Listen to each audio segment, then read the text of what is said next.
Okay, so hello, good morning everyone. Welcome back to my channel.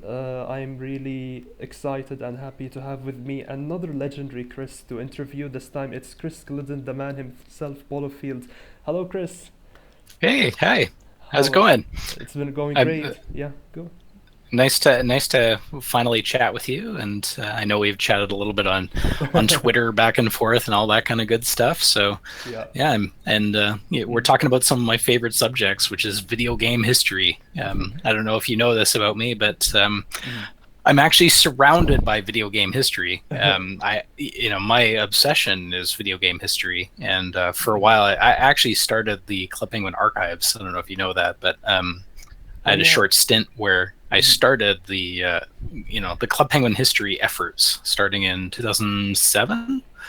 Yeah, so and it's just a lot comes to do like a lot of that just is coming from a place for me where I think video games matter. I think the history of MMOs get lost, right? Because they're dependent on a server. So that's an interesting space for video game history and where they come from. And, so many people don't realize where virtual worlds come from, right? That they originate back to the 80s with MUDs and BBSs and all this kind of interesting stuff in the early 90s. A lot of the stuff that goes on in the NFT space was pretty much the exact same thing was happening in like the early 90s with this. I can't remember what it's called, but there's a specific art style that people would create ASCII art, like basically just text art, and would upload it to a BBS, and then people would wait all day to get that image. Like literally, they'd take a whole day to upload it because it's all over the phone lines, and then it would take a day to get the image back, and people would spend all this time making art. It's an interesting space, the online world space. Lance and I share some commonalities because we're older. I'm an old guy, right? I got kids in their 20s, so obviously I'm old enough to have a child in her 20s. So, you know, Mm. I've been around a while, and we both kind of connected on the fact that I was a huge Microsoft Comic Chat guy, and that was they actually Microsoft. I don't know if many people realize, but they had a Microsoft Virtual Worlds division, believe it or not, in the 90s. And the origin of Comic Chat or Comic Sans, the font goes back to Comic Chat. So that's kind of where my journey into virtual worlds began, and why I just love history. So I love video game history. Mm, Anyways. that's really cool. Yeah, yeah, and I really appreciate that you're here. You're excited to talk about virtual world histories because we've got a lot to discuss regarding Club Penguin and Party Parrot and all of Mhm. the good stuff. So, Chris, I don't really think you need an introduction. You speak for yourself. You've been around Club Penguin for ages. Everyone knows you. You're all over Mhm. Twitter, YouTube, Facebook. You've been in our lives much more than any other staff member. You've been all over social media, and Mhm. everyone really is excited to watch this video once it comes out. And many people would like to know, to start it off, were your experiences and feelings about Club Penguin pre-Blackout, like all the way from 2006 when you joined up to Blackout in 2012, compared to after Blackout from 2013 to 2015, especially in light of our conversation with Spike Hike. Yeah, well, there's a lot there. You've asked about a Yeah, hundred questions feel in one free. question. How do you feel about 2006 to 2013? And I don't know if you have this saying where you are, but dog years, right? Like Yeah. a dog year is like I don't remember what the equivalent is. It's like one dog year is 13 human years or whatever that math is. But let me tell you, as someone who worked on the Club Penguin development team, now I didn't start there, but once I joined the Club Penguin development team and we started ramping up, I think for all of us, where do you think the gray hair comes from? It was accelerated time. So every year in Club Penguin history literally felt like five. And I'm not exaggerating. The amount of stuff that just happened and things we had to wrap our heads around, there was a lot going on. So, 2006, I joined because basically I was at my wits' end. I was an accountant before then, and I was spending little bit of non-parenting, non-work time, just doing creative stuff. I'd build websites for people. I produced bands, right? I would do music journalism. So I was reviewing albums. And when I interviewed to join Club Penguin, I was basically just before that, I couldn't deal with being an accountant anymore. I was losing my mind. I had my own office. I'd walk up, I'd have my office, and I was a grown-up. I had a grown-up office space with file folders and cabinets and putting papers away, boring accounting work. I mean, sorry, accountants. It's just, to me, I'm a creative, right? So I left that. Basically, I just broke down in tears. I was like, I can't do it in front of my boss. It was one of those stupid moments where you're just totally embarrassed about how idiotic you're being. But I couldn't take it anymore. I was like, I can't do this. I'm like, and I've been with friends and just, church groups and stuff, praying that I was like, I just want to work in cartoons or video games or websites. Like, I don't know how on earth that could ever happen possibly. Right. Like, I don't know how that would even ever exist. And it just so happened my daughter was friends with this other kid in the neighborhood. And at the time, I knew that she worked at Starbucks, and then she got a job at this weird website thing. Like, I don't know what it is. And she said, "Oh, you should come and work at it." And I go and I log into Club Penguin for the first time. And I walk around, I try and chat and say something, and then nobody says anything back. And I'm like, what is this? I'm like, I don't understand this. Log off. Like, that was my first experience at Penguin. I spent probably 2 minutes, and I went, I don't get it. I was an old guy at first, right? But because I just was not loving the accountant thing, and it's like, I need to be in the creative headspace. I need to do something different. I don't know what it is. I've got kids, whatever. And I just quit. I literally just up and quit my job. And so around the time I had no job, well, not entirely. Like, I actually had some freelance clients. So I was doing some bookkeeping on the side. So I had money coming in. It wasn't entirely, but I had no plan, literally no plan. I was just like, I just need to get into creative somehow. I don't know how. And that's how I started with Penguin, actually. So I interviewed with Nate Sawatsky, aka Gizmo.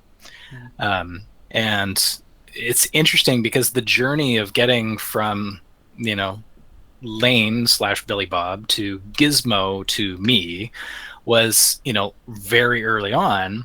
Lane made the decision to, when we did this beta application where people could sign up for the Club Penguin beta, he literally pounded the pavement and contacted every single person, which, by the way, I'm going to do. It's time. We're juggling so much right now. And so people don't realize just how much he hustled. He had to work hard. Like, that guy was hustling. But that started the seed of the entire support team. Because at that moment, we decided we would respond to every child's message, no matter how, what a typical company would say is not worth their time. Like, oh, this pet, my pet's name is Stinky Feet. Isn't that cool? We would respond to that, right? And so that was, Lane made that decision early on as the co-founder. He himself was writing all this stuff and contacting everybody and just pounding the pavement. And he needed help, so he hired Nathan. And Nathan, of course, needed help, so he hired the entire customer support team. So hundreds of people came from this decision early on to reply to everybody. So I come in from that story. A guy who was like, I don't know, I met somebody at Starbucks. We just needed any talent we could find. So it was just like, they were going out and hiring anybody from Starbucks, youth groups, whatever. So when I joined, I was an old guy. I joined at 27, which is young, but compared to the rest of the team, they were like 19, 20, drinking Coke, eating Doritos, and writing emails back to people, right? Like, I showed up and I was like, what's with these children? Like, children, because I was so mature as a 27-year-old. But it was because I was already used to, like, having an office, going to a real job, air quotes. I didn't even know if I was going to get paid, to be honest. I was like, I don't know if I'm going to get paid in this job. Like, hopefully I do. Fingers crossed. Hopefully this works out. And I guess the rest is history. That I joined in as on the night team, because we had a day team and a night team working customer support. And I spent probably like a month, 2 months on the night. No, I think it was a month on the night team. And they're like, why don't you come over to the day team? I was like, okay. Spent a month in the day team. And they're like, hey, why don't you come over to the billing team? I was like, okay. So then I was like, as long as I don't have to answer any phones. And so a month later, I was answering phones, of course. And then later on, it was like, oh, okay, we're getting these escalated calls. There's no manager around. Chris, can you pretend to be the manager? I'm like, okay. And so I just answer the phone and be like, oh, hello. and at the time, I didn't realize that, when I drink Coca-Cola, I would get like really angry. Like I'd be much more antsy. So if I had like some really angry email or phone call, I'd be drinking Coke and they'd be like, oh, look out. Here he goes. We're going to have like a nice battle here.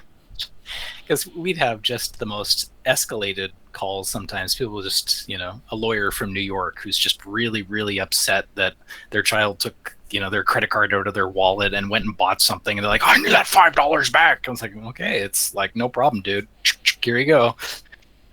So yeah, it was a fun time. And I probably spent half a month or half a year in support. And then pretty quickly, I was just, I don't want to do this forever. I want to be creative. And when a QA role came up as an opportunity with the dev team, I was just like, yes, absolutely. Sign me up.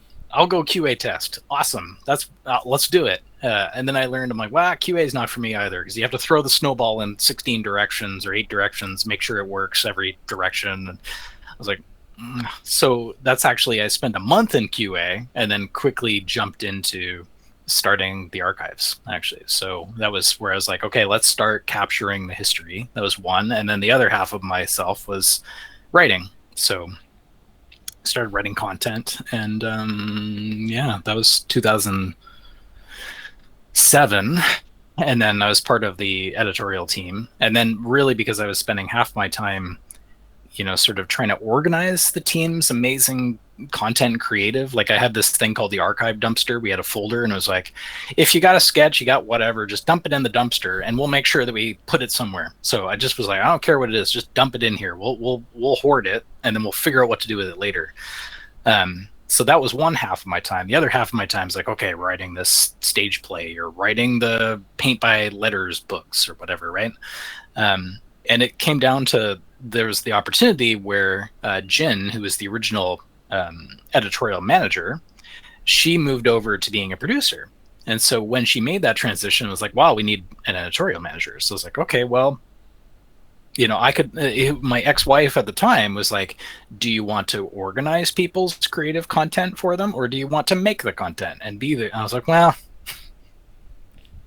so that's where I handed off the archives to like the next team member, hired an amazing guy who's actually over at the guy that we hired is just, he's a rock star. And he's over at, he left for and went to Blizzard, Activision Blizzard, and now he's over at Mythical. What's his name, out of curiosity? Graham. Oh, yeah. And anyways, Mhm.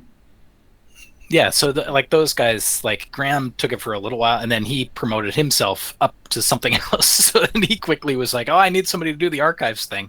And then we hired somebody else and then she was doing the archives. And it just, that's what I mean about this time going so fast. Like what I'm describing is like, okay, a few months here, then a few months there, and then a few months there. We had to just keep moving so fast because there was so much going on. And that was even before really we started localizing. So as soon as we started translating into, we picked Portuguese first because the community, we actually had this thing where we're like, we're going to be community driven with Penguin, right? And that was like, okay, the biggest audience that was asking for a translated version was in Brazil. That Brazilian audience was super passionate and they were like, we want Portuguese. And so we went, okay, well, we could go and pick Spanish first, like a lot of people would, or some other language, or Arabic or Japanese, like big languages with big markets. We just went, well, that's where our community wants. So why don't we go there? And that's what we did. So we started the translation and we hired a team in Brazil of amazing people. Our translator in Portuguese, original one, is just a rock star. The funniest thing is, she learned English in Kansas. So she's this Brazilian who moved to Kansas. And so she has this sort of like Southern drawl accent to her Brazilian English. Like it's awesome. And she's now moved off. I think she's in like Ireland now. I just love how international she is. She's just she's a rock star. And we had a rock star designer on that team, and it was just so fun. But the second we went live, like the complexity just doubled, because at the time it was 2008, and we were just trying to keep the lights on. It just got more and more complex, because what we did was every file, say a newspaper, right? Stuff you would know, like newspapers, rooms, anytime there was a word, we had to have a second file. And then we added Spanish, so a third file. So literally everything just went and just ballooned in complexity starting in 2008. So yeah, that was the beginning of our journey. Right around the same time, we were also starting on merch, right? So we were now going into merch, and we were putting out the DS game. And so it was just like drinking from the fire hose of stuff going on. Now, luckily, as the editorial manager that I was for a couple of years, I had an amazing team of writers that are way better writers than I am, right? Like Cody's a way better writer than I am. Deanna's a way better writer than I am. And so I was blessed with talent. And I feel like that's, been sort of a theme of my journey is, I'm just so fortunate that all these people have helped me in my career and put up with me learning as I go, right? And vice versa. So, yeah. Anyways, so leading up towards Blackout, man. Okay, so that's 2008. 2009. So probably actually 2009 is when it starts to get really hairy, because at the time we had hired in, so we'd got Portuguese going, and now we were doing Spanish and French. And so we'd now spun up a team of French team members from our UK office, and they flew over here, and we were so busy with merch and whatnot, like we could barely help them with anything. And honestly, I still feel terrible. Like we could barely meet with them, and they're just sitting there going, what's going on? Like, what did we join? Like, this is so chaotic. We'd actually just moved offices. We moved from like a smaller office to more like where we were all kind of together. Like the dev team was in one great big room together where we were all cohabitating. And then we broke out into all these like little offices. So we had like the missions team over here, and then the room art team here, and then the clothing and items team here. And it felt a lot more siloed. And some teams, like my team, we started initially in the hallway. So it was just an open hallway, and we just had desks, and people were constantly walking behind us, and it was like, this is irritating. How come we're in the hallway? Why does everybody else get a room and we're stuck in the hall? Okay, whatever. And so I just kept pounding the pavement going, I need like some sort of wall so we actually feel like we got a home, not just stuck in the hallway. Yeah, 2009, I think around then we moved from that floor into another floor. Like we had to keep growing the like physical office space. So we had, in the new office, we'd had like the 5th floor and the 3rd floor. And then we had a bit of the 4th floor, enough that we could literally drill holes in the concrete to build a staircase, because we wanted everybody to be connected through the break room. So we made this stair.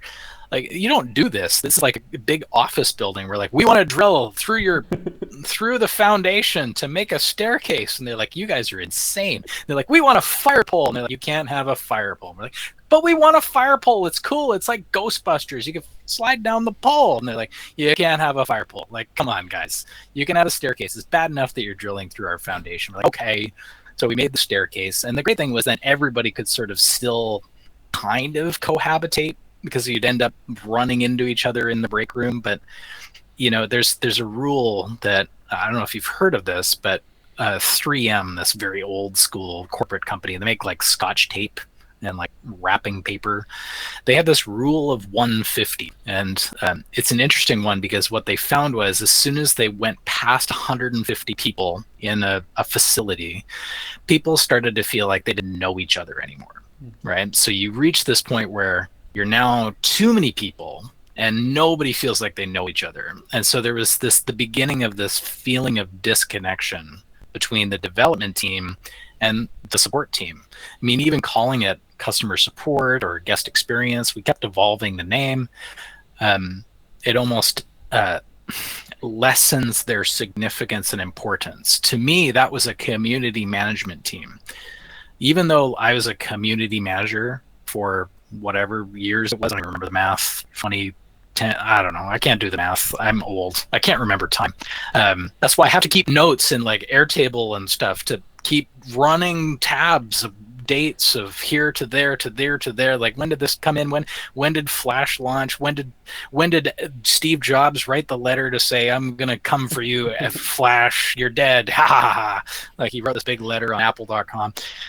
I can't even keep track of time. Anyways, point is, the teams felt, as we pushed way past 150 and started going towards like 500 people, like, everybody felt disconnected. Like, there was this real sense that the support team felt meh, and they were tired of writing emails, and they had a lot of really amazingly creative people, like folks who were in bands with record deals, right? Like, these are guys who are like, outside of writing support emails, are professional musicians, professional artists, professional photographers, right? And they wanted to be creative, but there was no room. And they're like, well, why is there no room? We're growing. And they're like, because we're barely trying to keep the development lights on over here. Like, we got so much going on. We can't add more people and more chaos to our pile of chaos. What are you talking about?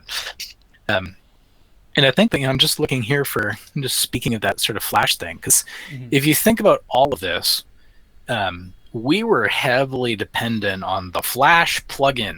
Yeah. Everything was to do with running on that single plugin on your browser. Okay. But you gotta remember, like, somewhere along the lines, right around that 2010 time, this little company called Apple introduced this thing called the iPhone. And suddenly what used to be like Flash games everywhere, blah, blah, blah, as soon as they went from iPhone, where it didn't have App Store, over to like, hey guys, we're going to introduce this thing called the App Store. Oh, and by the way, I'm Steve Jobs. Here's a letter that says, I am coming for Flash. Flash sucks.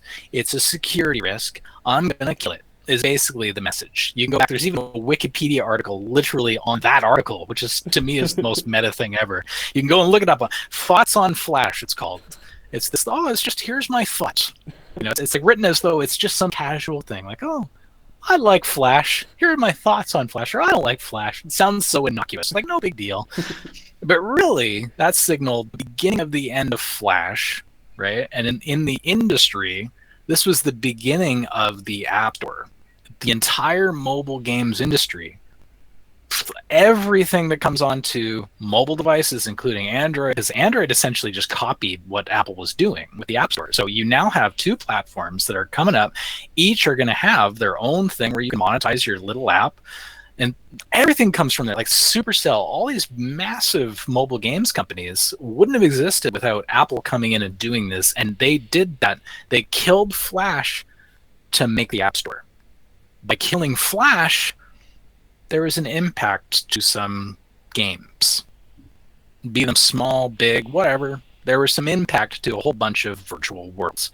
So it wasn't just Penguin. It was Moshi. It was... the Slack team, before they started Slack, they actually built Slack as an internal communication team tool to bridge the gap for their developers that were in different countries. They actually built an IRC front end called, and they just put a bunch of fun stuff like, hey, we want to put our GitHub commits into our IRC channel. We also need some let's make it fun. We want to put some GIFs in there. They were doing that just for an internal tool to build their Flash MMO called Glitch. When Glitch, of course, is going to end up failing because they're going to have to rewrite it to not be in Flash, they went, well, we can't do this anymore. And they just put all the art and everything on domain and went, nope, no more. And then just went, hang on, this whole Slack thing could really take off. So, I mean, even Slack is part of that story of the death of Flash. Like, the death of Flash is a significant story. Many of those little tiny casual Flash games started popping up onto the App Store, right? So everybody saw the writing on the wall and they started panicking. I gotta get my Flash game on the App Store. Gotta get my Flash game onto the App Store. Now suddenly what that meant was, the App Store is the virtual world. This phone is the virtual world, right? Now suddenly I can just I'll pick what game I want. I'll install what I want. And so that was probably one of our fiercest competitors was the phone itself. Now, of course, what that meant was we were so fixated on the phone. We got to get on the phone. Meanwhile, the community, again, this is where listening to the community kind of actually matters. The community is like, hey, I'm using Penguin on my browser and it works for me. I like it. We could have just made the desktop version, used conventional desktop and we were so fixated on browser. We got to make it work in the browser.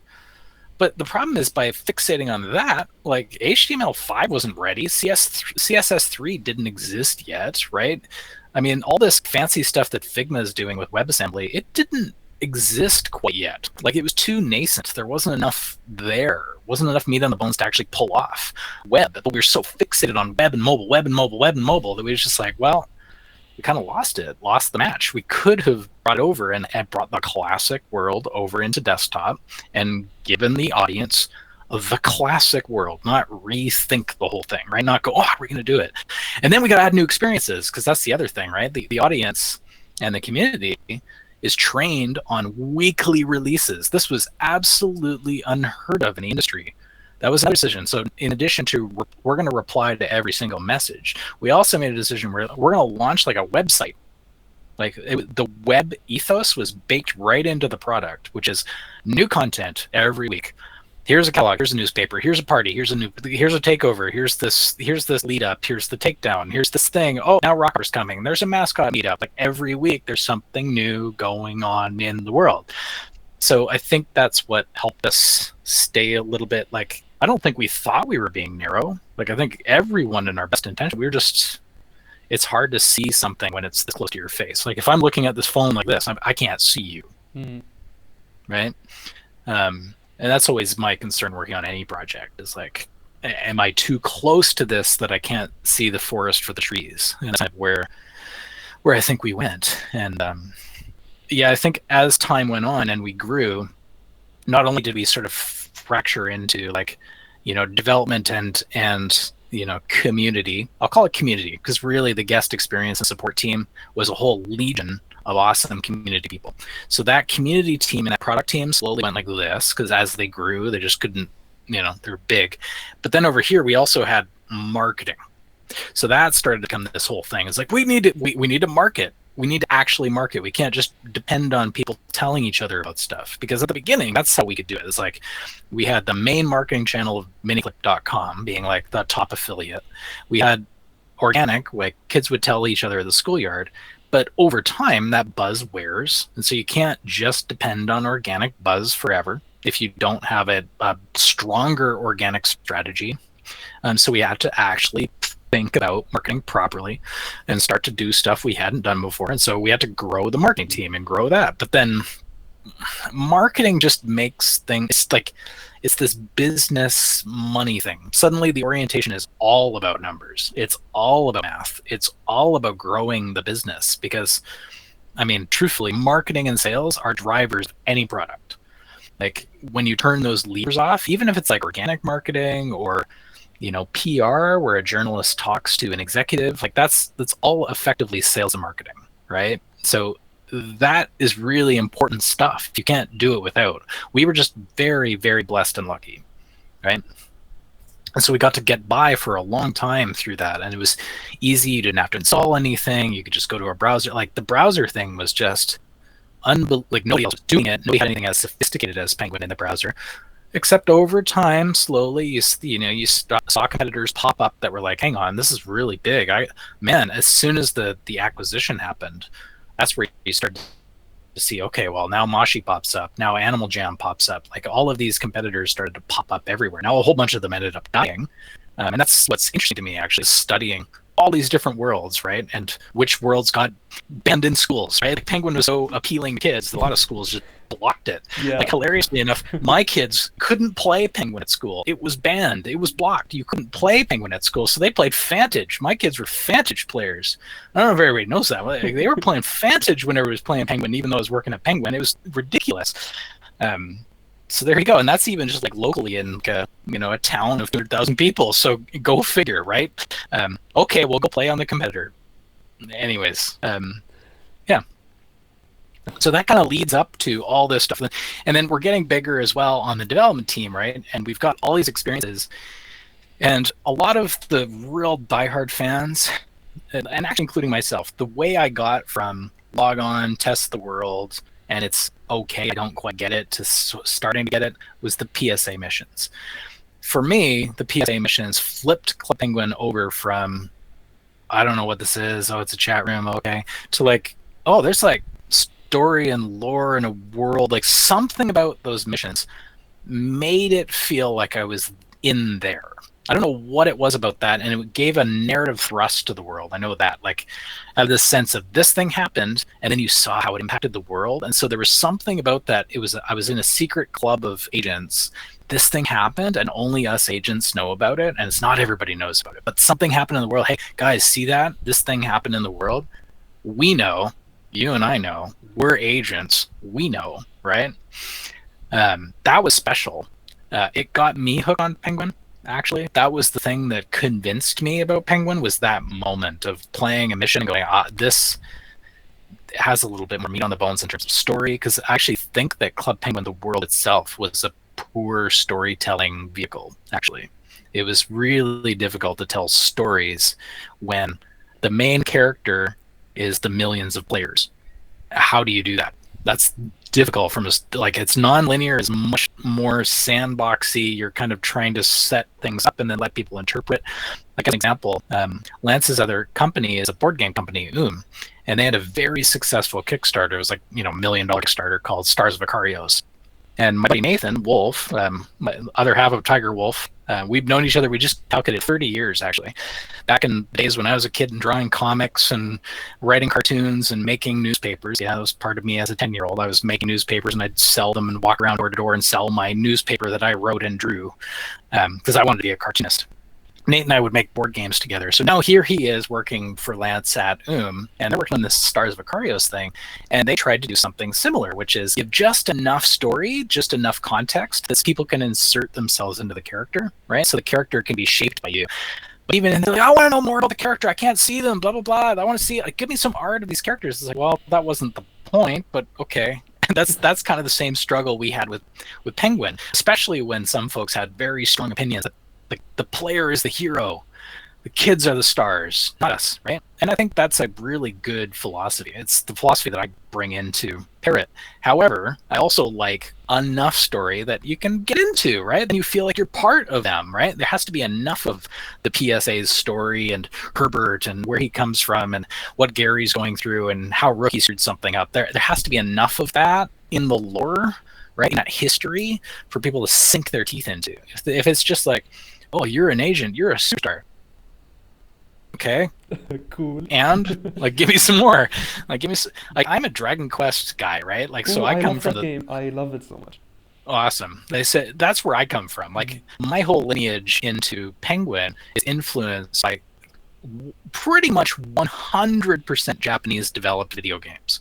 Dragon Quest, Final Fantasy, Mystical Ninja. Like, these are games that are often, in my world, seeped in Japanese culture, especially Edo era Japan, right? I love that stuff. That, to me, is the most interesting story I could ever wrap my brain around. I love that stuff. So to me, that's why the PSA missions mattered, because suddenly, like, okay, now I'm getting a little bit of, like, actual, some story there, right? Like, this is good. I've got something I can sink my teeth into a little bit. So, yeah, that was a struggle, though, because those missions, like, if you look at the PSA missions, they were basically, we would take a team of like 6 people working for like 3 months just on that game. PSA mission launches. PSA mission 6 is here. Cool. Go play it. Fancy it in 5 minutes. Where's the next one? Literally, we just had like 6 or 7 people working for 3 months to get the one mission done. Where's the next one? Beat it in 5 minutes. And then they're solo, right? So it seems like in Penguin, we had this thing called the Black Hole. We called it the Black Hole. When you walked up to play Thin Ice, you go, Duke, Duke, Duke, I'm going to go play this game. And then you go to play it, the penguin just disappears.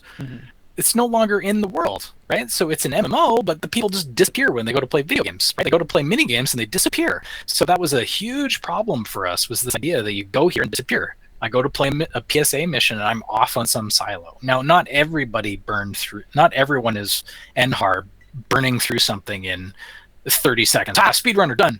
You know, like, not everyone's like that. Like, some people are like, oh, these mini games. Like, we actually put in these, like Russ made these little mini games, micro games, I guess, for the missions. And that kind of slowed it down a little bit. Like, so that was an effort to, like, stop it from the PSA missions that we just spent 3 months working on. Stop it from being like just a burn through it in 5 minutes. Make it so it's like, maybe 20. So there's a little more meat on the bones. You got to get through this puzzle. So it kind of slows down your speedrunners, but they're still like, I'm going to beat it. I'm going to beat it. 6 minutes, done. And you're like, oh, good. Okay, well, I'm glad we spent all that money on development time to build that mission just to be thrown out the door. So PSA missions actually became really controversial with the team because they weren't the most popular because we buried them intentionally. Underneath, you have to apply to be an agent, find out that they're there.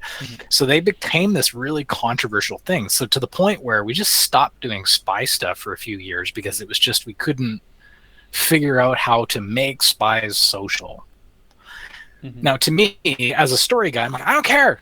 Like, I'm just thinking, I don't care. Make an engine, make these faster, crank them out faster. Don't do as much nonsense, and just get them out faster. Get them onto like a weekly clip.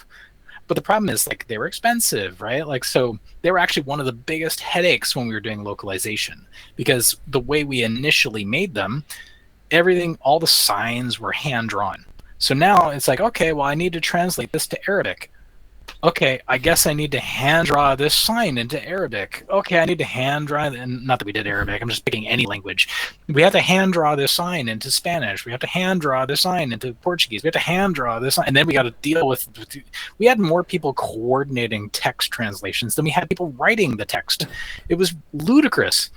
So that's why actually with Party Pirate, you'll see there's a lot of places where we just don't have any text whatsoever. Like, it would be probably more useful to have a sign that says town or this is the clothing shop. But the problem is every time you add a language, now you got to manage the file and make sure that it's got developed and then it gets implemented. And then suddenly you've got this whole pipeline of non-creative work just to coordinate the creative work, right? So PSA just kind of sat there for a long time, and then we weren't sure if the DS games we wanted to have because the thrust of the world was a narrative thrust.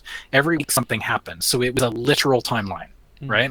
Newspaper launches, here's the party lead up. Oh shoot, there's an earthquake that happened in this PSA mission. You could see it as a literal timeline. It's a literal timeline, right? When we did the DS game, it's a virtual timeline. A player could have picked up that game at any given time.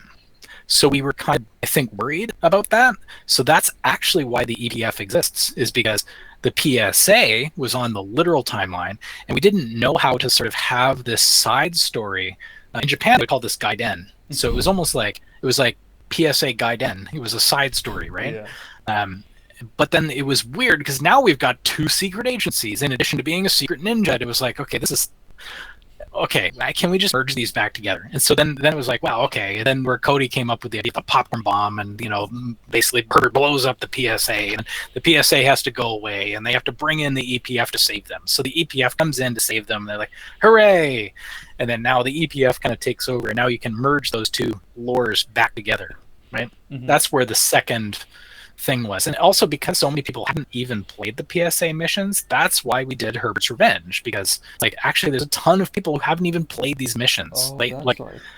So for the people who think, they're like, why'd you do this? I already played this mission. It's like, well, guys, not everyone's played them. So the data says there's a whole bunch of the community who never actually got to experience these stories. And it's a nice tidy package. And now I'm thankful that exists, because you can now go to a charity shop or a thrift store and buy that game and play the missions still to this day, and they still exist legally. I can go buy a copy of the game, play it legally on my DS.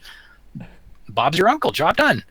So I'm thankful that Herbert's Revenge exists. And actually, I think Cody did an incredible job of bookending it, right? Where he's got sort of an intro mission, puts in the other missions that already exist, and then sort of weaves these in between states, and then a final mission, and then the final mission kind of ends up in the world as well. So it was actually a really nice handover whenever that came out, 2010, I guess? Yeah, 2010. Yeah, but that's where that goes out, and then it just goes radio silence for a while, right? Until the whiteboard leaked. It was like somebody on the learning team took a photograph of the whiteboard, put it up on some Dropbox, and then some illustrious hackers ha ha ha, found it. Lord knows how, but they found it and then leaked it to the internet. And then of course it was all these meetings of people freaking out. Oh, the whiteboard leaked. Meanwhile, I'm just going the whiteboard leaks. Everybody's talking about the client blackout. Literally, it was just because we couldn't keep the technology lights on because with so much going on and so few developers. We were just trying to keep the site alive. So we needed to stop stop giving me more content to code. Stop it. I'm a developer. I literally need to just fix bugs. Like, I just don't, just leave me alone with new content for a while. Like, you artists are driving me nuts. I need to keep the lights on. Otherwise, the site keeps going down. I have to like wake up in the middle of the night and leave my kid's soccer game, like Chris was describing, because I got to keep the lights on, right? And meanwhile, the creatives are like, who cares about the lights? New content. Creative. And it's like, guys, we just need like 2 weeks to just stop. And I'm like, okay, no problem. We'll put it on the roadmap. So we did. Here's a big magnet. Roadmap, Blackout. And of course, I loved it because the community sees Blackout. What's Blackout? And I was like, oh, this is amazing. I love this. I keep note to self. And so I'd just be there scheming with Cody. And basically, a few months after that, internally on the support team, there was this guy named Johnny. Okay, and this guy named Johnny was working. He'd been editing videos since he was 10 years old, right? And he's a young guy. He's like 19, 20, like really young. He was actually the youngest moderator we'd ever hired, as I understand it. I could be wrong on this, but I think like he basically got hired as soon as he got like legal age to be hired. Boom, he's in, because we just needed warm bodies to write support emails. But he's fun. Like, he's this fun guy. And he loves to make videos, and he'd been making videos at church camps and stuff, right? Been doing like sort of youth group videos, and he was doing like daily vlogs when he's like, 11, 12 years old. Shoot, make video. Like, that's kind of his pace, right? And he wanted to prove himself, so he's working with his team leader, who was the person who, by the way, was the one who told me about Penguin, was his team leader. Super Sheep. So Super Sheep is who introduced me to Penguin. I went and applied because Super Sheep said, hey, you should go apply, and I did, right? And that ended up being his team leader. And so the funny thing is, his team leader will also organize the tours. So we would have groups of kids come into the studio who want to see the studio, and they want to walk around and experience everything. And so he was going to make this video so that we didn't have to interrupt the development team, because we had couldn't keep the lights on, Flash, like all these issues that we had around Flash. So he was working on this tour video. It was supposed to be this internal video, and he just kept making it prettier and prettier and putting all these graphics and just making it look super cool. Like, and he shot Lane and had Lane like pushing like screens and a button. He put in all this like VFX on it using After Effects, and usually this template here and this template here, and change that and put in this, and he just went for it. He was just like, I'm gonna make this the best video. And part of it, he wanted to go and interview, like, this was between him and Super Sheep. They wanted to go and interview the different dev teams, right? So they went and interviewed, like, my friend Corey, who is one of the team leader managers of the graphic design team, right? So doing website design, UI design, all that kind of good stuff, logos. Super talented guy. By the way, he designs Fortnite.com now. Like, he's the designer on that. He redesigned StarWars.com, Marvel.com. Like, the guy's a rock star. And he's like probably the sweetest guy on the planet. Like, I love Corey. He's awesome.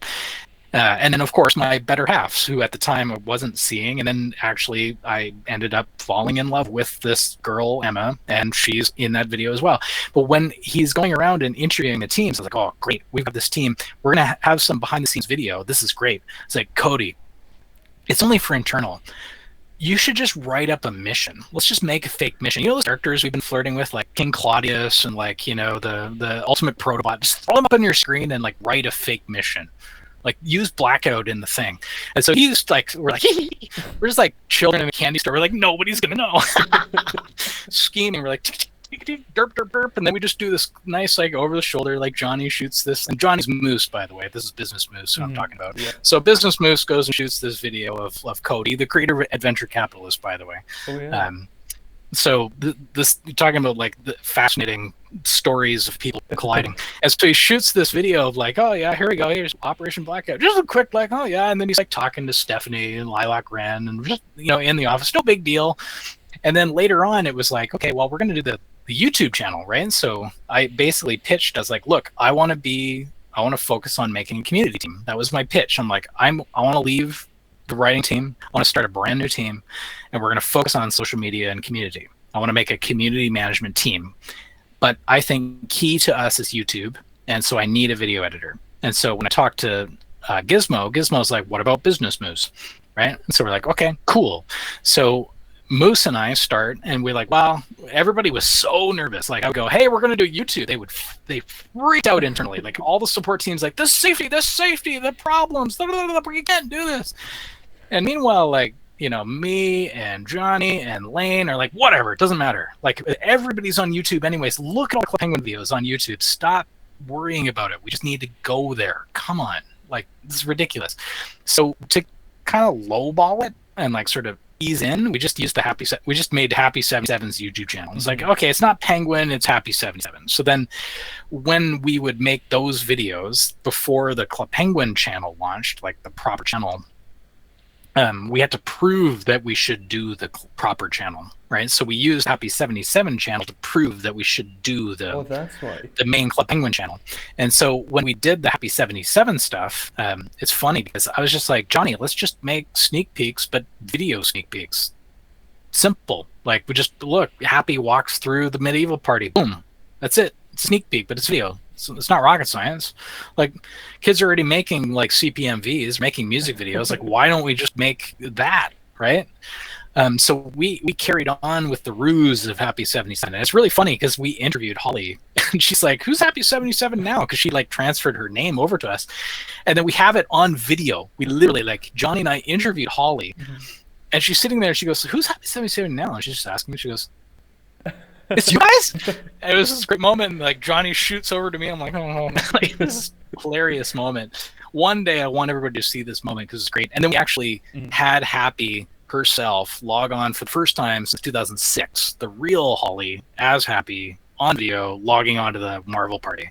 So we've got that on video as well. Like, she's like, saying hi to players and everything. Nobody realized that, of course, this was like, the people playing as Happy as though it's a fictional character like Rockhopper over to the real Happy. And that was our way of kind of closing that chapter because it just felt kind of weird and we just wanted it to be more authentic, right?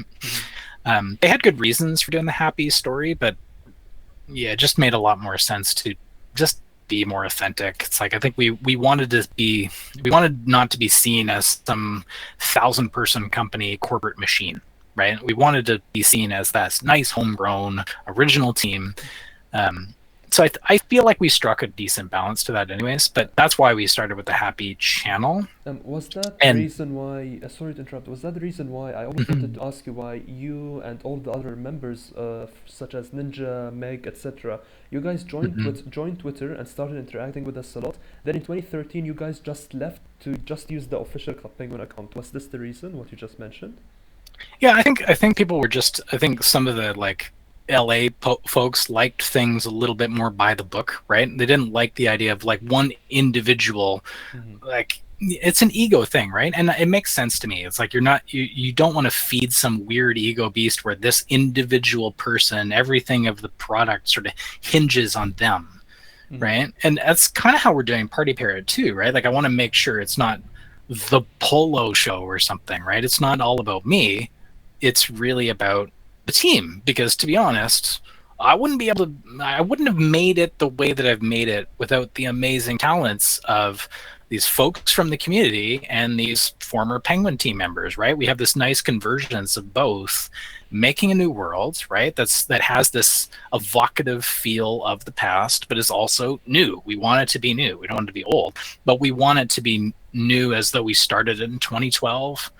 Because there's something about 2012 where if I were to look at the creative energy of everything we ever did, it's the tightest. It is the strongest year of Penguin across everything. In what way would you say that? I think the art style really found, I think, its sweet spot in the party art. The parties were really imaginative. The haunted house at the Halloween party in 2012 was amazing. The medieval party was amazing. It was funny because the reason we even started and did the commercial that we did was because at the time the marketing team was totally tapped out, and so they went, Gliddon, Johnny, hey, can you guys like get a video done? You only got a week. Can you get a video done that we can put on like, we have an opportunity to run. This is Spike. He's like, we got an opportunity to run an ad on television. It'll be the first Club Penguin television ad. They don't have time. Can you guys do it? So we're like, yeah, we can. And I was like, I want O Fortuna. And so we just were like, I want the most ridiculous, over the top music ever. I want I just want to knock everybody. Like, what the heck is happening? And also the irony of being like, it's penguins. Like it's like super epic, over the top music, and it's a penguin holding up a sword. Like it's just, I love that juxtaposition of stupidity. It's too funny to me. Like it's epic, but it's stupid. But and I'm not saying that to diminish Penguin. I think that's part of its charm, is its dorkiness. When it tried to not be dorky, it was just cringe, right? So that was amazing. The reason, which was, sorry, that video was amazing. I remember to this day. Oh, thanks. Yeah, that was us. Like we were out, like it was like Moose and Polo versus the world. Like we were like, we're gonna show you, and we're like, Lane, we need to go and license O Fortuna. It's gonna cost us a fortune. He's like, fine, let's do it. So he was totally on board too. He loved the joke. It was great.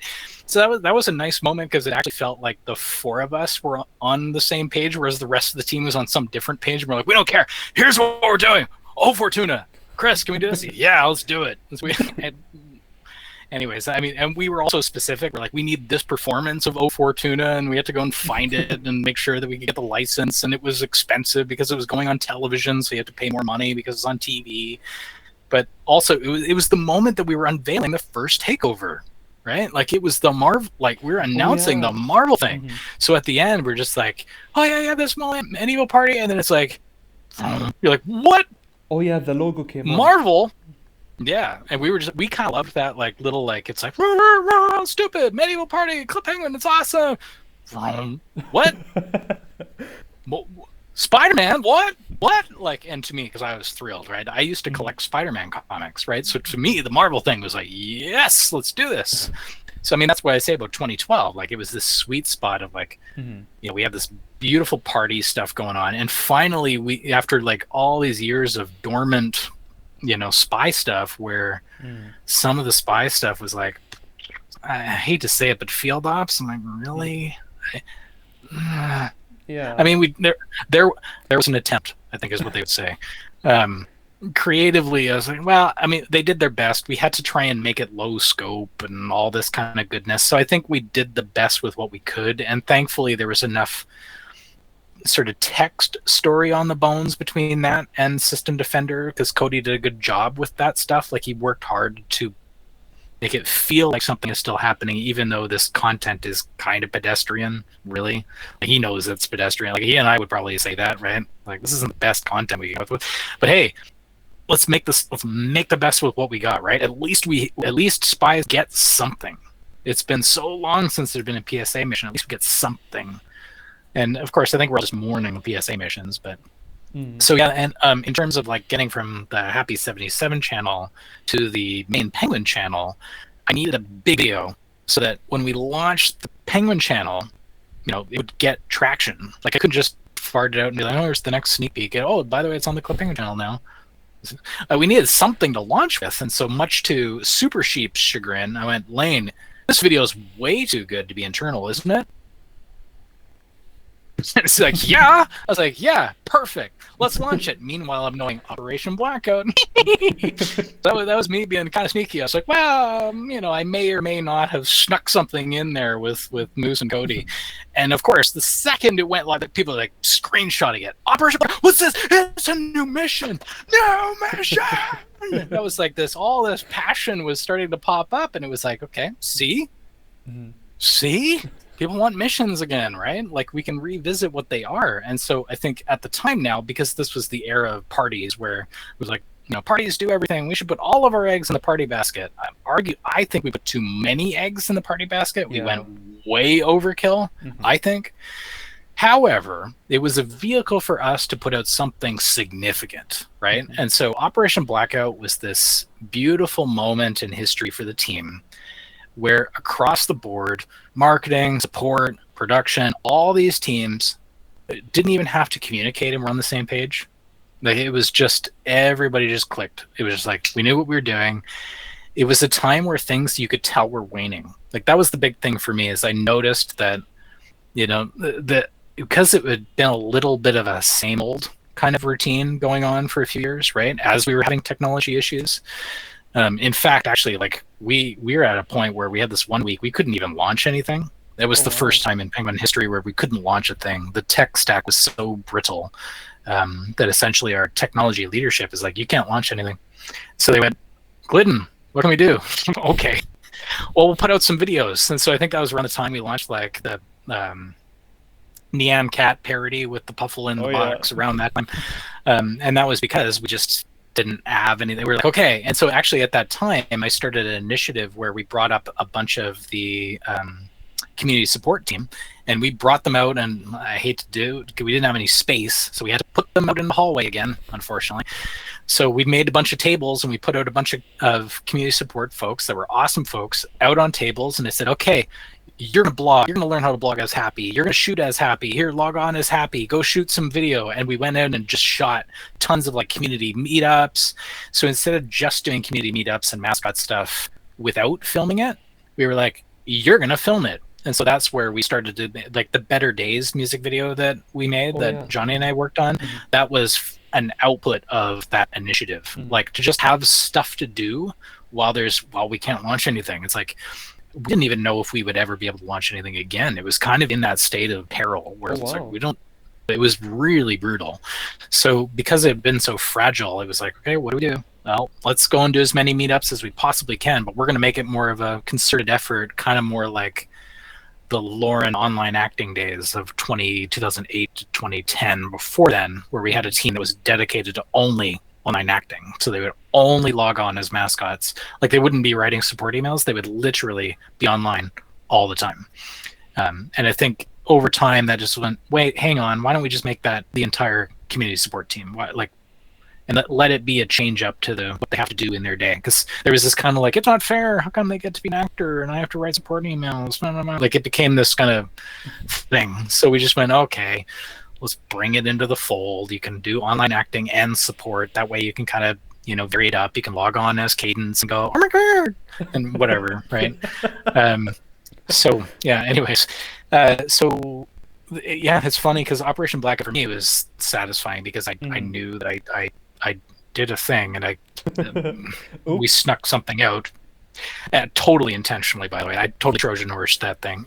But so that was satisfying for me because we did that. It did what Karjitsu had done, which was, at the time of Karjitsu, we were still on the Miniclip forums, right? And so we would see people like posting like theories about, ninjas. This is a ninja shadow. This is a ninja shadow. And I was like, wouldn't it be cool if we just turned that to life? Like, we just made it happen. So we saw all these blog myths and forum posts. People like, this is what it is. This is where ninjas come from. We just took that as an inspiration point and made it happen. And so Operation Blackout felt like a return to that. Because at the moment that we posted that Operation Blackout video, the theories just went. And to me, as like a creative, that's the most exciting thing, is like, okay, something's out in the ether and there's these ideas that exist in the ether, and you can kind of just riff off of each other's ethereal nonsense. And Blackout really tapped into that. And so Blackout you couldn't have had without the entire history of PSA up to EPF and field ops and everything. Like, without that sort of field ops era of nothingness where everything hinged on System Defender. Like, thankfully System Defender existed, but it's still like, it wasn't the gangbusters game because it was kind of abstracted away from the theme of the world. Like, it was robots, and so I think people didn't resonate with that as much. Just like bits and bolts, they're like, robots, nah. People didn't really grab it. But yeah, because of that, we had all this stuff to riff off of, and we felt the audience dwindling, so we're like, let's make something they never see coming. That was totally the creative approach. It was like, nobody's going to see us coming. And that's where we just started just going bananas, right? Like, we had Herbert replying to people as a character, and like all this nonsense just infiltrating. I was like, what's going on? And we just wanted it to be this tonal shift, and we did that as well with the music, right? So like, when Johnny and I, we had a little office off one side, and it was right by the two sound booths. So we had like two sound rooms where we would do voiceover and all the audio production. And I brought on Nori as a composer, right? And thankfully it was great because he could service both like all the marketing stuff and then any of the sort of like community creative is essentially what Johnny and I were doing, which is a very different approach. It wasn't community management, it was community creative, which is what we were trying to do. Is kind of bridging that gap is a lot more product. So I think my biggest regret is I made the decision to make community part of the marketing team, and I think that we lost something when we did that a little bit. I think Ninja was really excited to be part of marketing more than part of like some weird community, like spun up thing, chaos machine that Moose and I were like. When we say the Moose and Polo show, it was like the Moose and Polo poop show. Like it was, we were just this chaotic machine. Like all of a sudden it was like you just didn't know what was happening. Suddenly it's like, hey Lane, can you get in a night costume? We'll run around in a night costume. People had, what is going on? Like it was that kind of vibe in the studio, because like, what on earth are Moose and Polo doing now? Like it was just bananas. Even the Gangnam Style video and the Harlem Shake, these videos were crazy. Well, and the craziness is what like it. Nobody in the community saw them coming, which was exciting, and nobody in the team saw them coming. So it was exciting to them because it's like, what is going on? And of course, but then it became this tension point, because then you'd have like Chris and all these guys go like, marketing, why can't you do stuff more like, Moose and Polo? And I was like, oh man. So now it was suddenly all these team members are looking at me and going like, I'm trying to do my best work over here, and you're being this chaotic monkey over here. Come on, man, this isn't fair. I've been working hard on my stuff. So it became this kind of weird, there was a little bit of a tension there that was not, it was hard. Did this and then did this fact play a role into the end of the spoiler alert and Waddle On? Like we were all wondering why they ended abruptly. You guys said that you ended them to work on new projects, but we never saw anything similar to them, if that makes sense. Yeah, well, I mean, new projects are new projects, right? So like when you end something and you say we're going to do a new project, it probably won't feel the same because it'll be new, right? Like straight up. I mean, Waddle On existed because Chris was kind enough to support us, right? Like Johnny and I had been sitting there talking about this idea of the Moose and Polo show, and what I didn't like about it was that it was about us again. Like, so I at least was aware of when I was being an egotistical jerk, right? Or like when we were, or whatever, and ego was becoming our drive rather than like the community, right? Because that's the difference. Like when you're doing it for the community versus doing it for yourself. So at that time, we were jamming on this idea of we were really into ASDF movie, like super into it, because it was just like joke, joke, joke, and it was just very like chaotic and just scattershot, and we're like, this is cool. Like, and we just said, can we make ASDF Penguin? And that was kind of the initial riff, is like, how do we make something that's just bananas like ASDF movie, that's just all the stupidity of Penguin, really, like, Pookies and everything, all the chaos. And so Chris is like, that's great, let's do it. But truthfully, we didn't have time, right? So he supported us and said, look, we'll spin up a team. We've got like proper like comedy writers in LA. Like these are folks who have worked on like Transformers and The Tick and like all these really awesome, like they're great comedy writers, right? So, and Toontown, like Chris, who was working on like Painter Bird, who was working on Waddle On, he was like one of the comedy writers working on Toontown for a while, right? And he'd worked in True Television, Randolph. Like these guys are really serious, high pedigree comedy writers. So it was like, perfect, this is money. Like it literally doesn't have to be us, right? And then it was right around the time that like, Moose got lured away to work on Hyper Hippo stuff, right? So he went off to join the Hyper Hippo team. They're like, don't you want to be over here, Johnny? And so then they like stole him away. And so suddenly it was like, okay, now I got to figure out how to create that sense of creative energy again. So I was kind of left, I felt with my pants down, because I was like, okay, Johnny and I have a special weirdness chemistry that when you see some of his stuff without me and you see my stuff without him, it's not quite the same. I mean, it's great. I mean, he's a rock star. I'm just a pleb. But like when you put us together, there's something about it that we just riff off of each other a little bit. Mm-hmm. And I don't know if it's just Johnny riffing off of my chaos, maybe. Like I don't know what it is, but there's something about that formula and that recipe. Mm-hmm. It's hard to find when people come together and gel. Mm-hmm. That's a really difficult sweetness to find, right? When you find energy between people that just flow, that's special, man. It doesn't come up that often.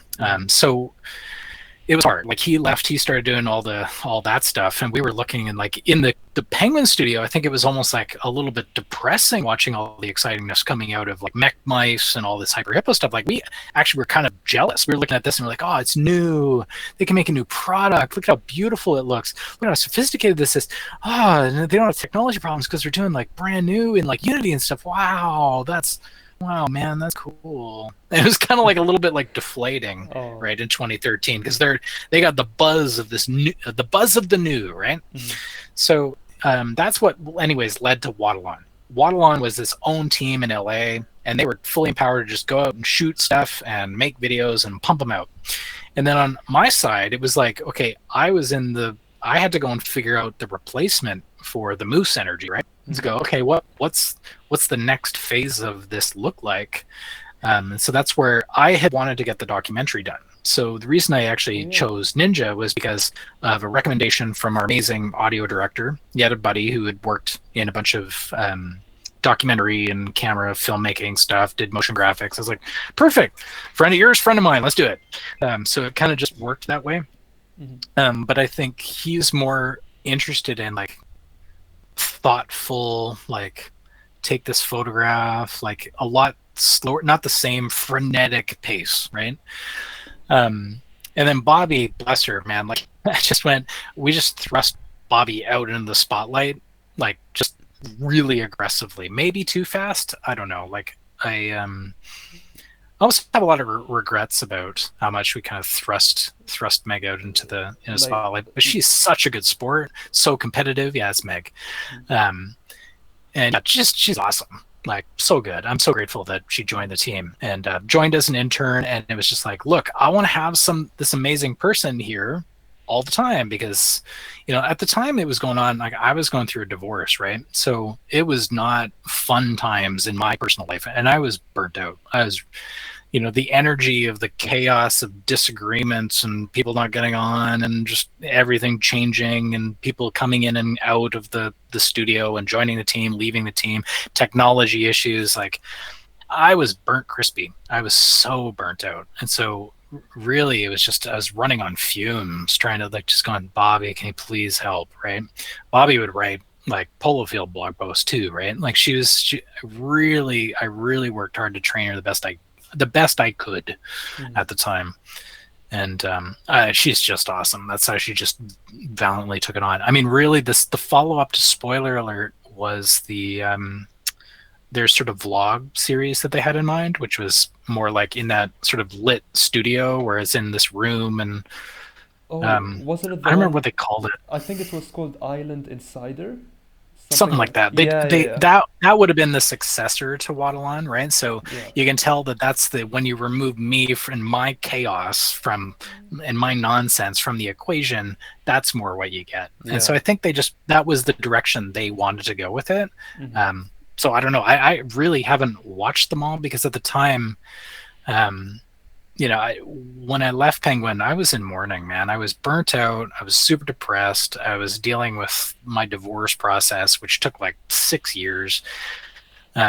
I was just burnt crispy and not doing my best work. I was spending half my weeks with, talking to lawyers, and it was just too much, right? And you don't make your best work at that point. And also it just felt like if I couldn't get, like, I had some producers that I really butted heads with. And if I said, hey, look, this is what's happening in the community, they'd be like, yeah. Like, so because we butted heads, they wouldn't listen to me. And so that was really getting on my nerves, because I'm really ruthlessly dedicated to listening to an audience. Now, it's not always easy. In fact, a lot of the times it's a real pain in the butt, because people feel very entitled to their opinions, right? Like, we live in a world where everybody has an opinion about the next Star Wars, the next thing. And, I'm just as guilty, right? So as a creative team, when you're trying to get something done, you kind of almost usually the default is just to not pay attention to it at all, because it's too much, because the opinions are so both sides of the equation. Like, you've got this strong opinion of this bad, this strong opinion of this good, and it's so polarized that it's hard to even make heads or tails of what you should do with your story. So it's easier to just ignore it, put on your blinders, and just do stuff. But I think you lose the specialness there, right? So if you think about what happened afterwards, now the funny thing is I leave Penguin, and basically I was going to get laid off, right? I knew that. They gave me a hint that I would probably lose my job. Oh, no. And I had to feed my kids, right? So I had to go out, and like, it was kind of them to kind of give me, there was a little bit of a hint, which maybe they shouldn't have done, but whatever. I knew my days were numbered, and it would, honestly, I'd been there for so long. Now, I'd changed jobs a lot because I'm more of an entrepreneur, whatever you want to call it. So I would move around a lot. Like, I'm still ruthlessly dedicated to disrupting things, right? I'm a disruptor. So ultimately, I knew my days were numbered. And I was in mourning about that, because to me, I was dedicated to the community. And remember, you think about this, I wanted to work in cartoons or video games or websites, right? Like, it was what I wanted back in 2005 when I didn't know the Penguin existed. So, to lose that, I was like, what am I going to do now? So now, luckily, it happened that I basically was on the process of interviewing, and I went and got a job, got hired, left the job interview after I said, yeah, let's do this. I'm hired. Leave, go talk to Emma. It's like, oh, you better call Disney back. And it's like, oh, okay. Well, so I basically got laid off just after I got the new job. I'm like, okay, cool. I was very, very grateful.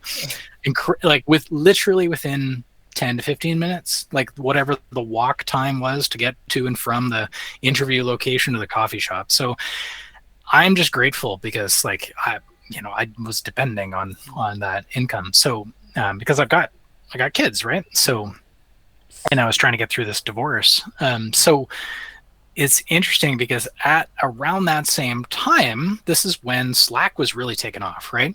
And so I started a company to do this new role. So it wasn't a job, I started a company. So I actually founded my own company, went and incorporated, started that without a business plan, just, hey, I got to do this work, so I'll do this work through this company. So I started the company. And as I started taking on clients, pretty much every client had the Party Parrot animated GIF on there. Like, this is dating back to like 2015. I kept seeing the Party Parrot all the bloody time. And, for years, like, because everyone, like, this faction of people knew me as Polo, they would still talk to me about Penguin all the time, right? So I'd have to hear about Penguin. I'm like, I was going through my stuff and trying to work my way out of it. And, they say when you're going through a separation, it takes you half the time of the separation to get over a relationship. And I really felt like, having been there almost 9 years, something like that, I don't even remember the math. I think it's around 8 years. Presumably it would take 4 years to kind of process all of that. So I think a lot of the team now, still even to this day, are still processing everything, because it was a relationship, right? Like, we dedicated our lives to the community and to the product. But yeah, basically, after I started the company, I'm seeing Party Parrot everywhere. And, like, because I keep hearing about Penguin, I'm like, man, when I started in 2007, I actually started doing like comics, because again, I wanted to be a cartoonist. So in 2007, I'd be in there at Penguin, like, doodling comics, making fun of the stupidity of what's going on in Penguin. So I called it Waddle Off. It was like, it's just kind of like if you were to take and make like, so it's funny because in a way it was like, I was doing that before the whole Club Penguin bans orange box meme started going around everywhere, where everyone's like, I can't believe I got banned for saying most offensive thing in the world, right? And of course, it's that Penguin irony that made Penguin special, was that juxtaposition of like cute, wholesome fun, and then people just had the fun of being ironic and being like, orange ban, I can't believe I got banned for saying this. So the funny thing is, I was kind of working in that headspace like myself, and of course, because you wouldn't put that out publicly. So I was working on Waddle Off back in like 2007. So I'd always had this idea of making fun of ourselves. Like, I think the best creative is when you have the ability to make fun of your own stupidity. I think it's natural and good. I love English comedy. I watch like tons of UK comedy because, you know, I live with a Brit, so obviously I'm influenced by that. And they're not afraid to be like kind of offensive in their humor, right? Like it's a very specific style of humor. It's much more clever than American humor. So yeah, I mean, I was trying to do that way back then. Like I like parody a lot, actually.